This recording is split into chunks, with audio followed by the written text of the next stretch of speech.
Hey, hi, in this video, we'll be discussing about Cisco Hyperflex and demo one of its unique features of dynamic data distribution. Cisco's Hyperflex is the only hyperconverged solution which provides complete convergence of not only storage and compute, but also of the network. It is a truly integrated solution that provides the flexibility, agility, and adaptability that businesses desire today. Let's quickly review some of the features of Hyperflex. Hyperflex allows you to scale compute and storage independently. Unlike other solutions which require that you scale on an appliance basis, Hyperflex provides you the flexibility to scale capacity and performance by adding nodes or just compute nodes in the form of blades or racks to the same cluster. Hyperflex also integrates directly within vCenter, so you can do all the operations, that is the virtualization functions and storage functions from one console. One of the unique features that Hyperflex offers is that of dynamic data distribution. So what is dynamic data distribution? So rather than writing to a disk locally and then replicating across the cluster, which can create hotspots, Hyperflex data platform stripes data across all nodes simultaneously within the cluster, thereby leveraging cache across all SSDs for faster writes. This helps in a very balanced space utilization across the cluster and also doesn't require any migration of data when a VM moves across the cluster.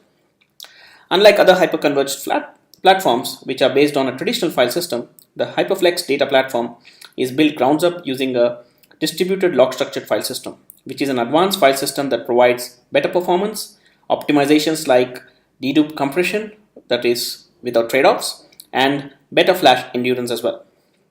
So let's do a quick demo and see the dynamic data distribution in action.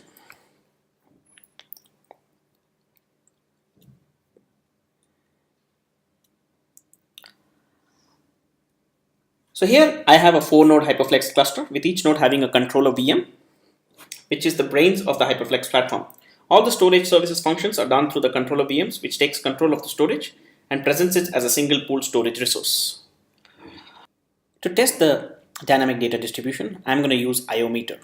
So I'll be running IO meter from one of the VMs, which is the VM here. Let me just go ahead and start the IO meter. Now it has already a worker one defined, and the VMware virtual disk is a disk on the Hyperflex cluster. So let me select the disk. Let me just change the outstanding IOs to 16 so that we get a fair amount of IOs hitting the system. Let's go ahead and change the access specifications. I'll just say 4KB read and write for now, just for this demo. On the results display tab, I'm just going to update the frequency to 2 seconds, and I'm just going to start the test. Before starting the test, let me just stop the test and clone the worker machines so that I have multiple worker machines generating a lot of IOs to the system.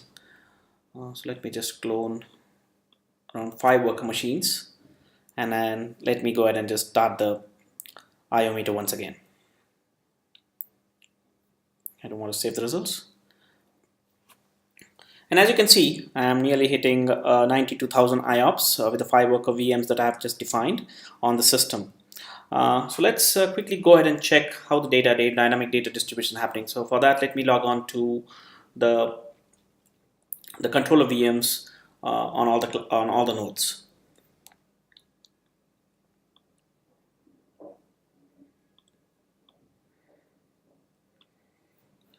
So I'll use move extern.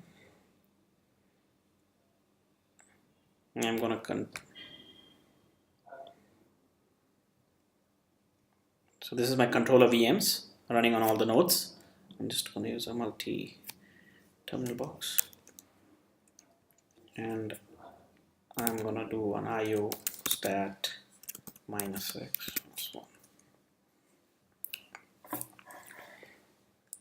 So as you can see, the incoming writes are being striped across all the nodes within the cluster.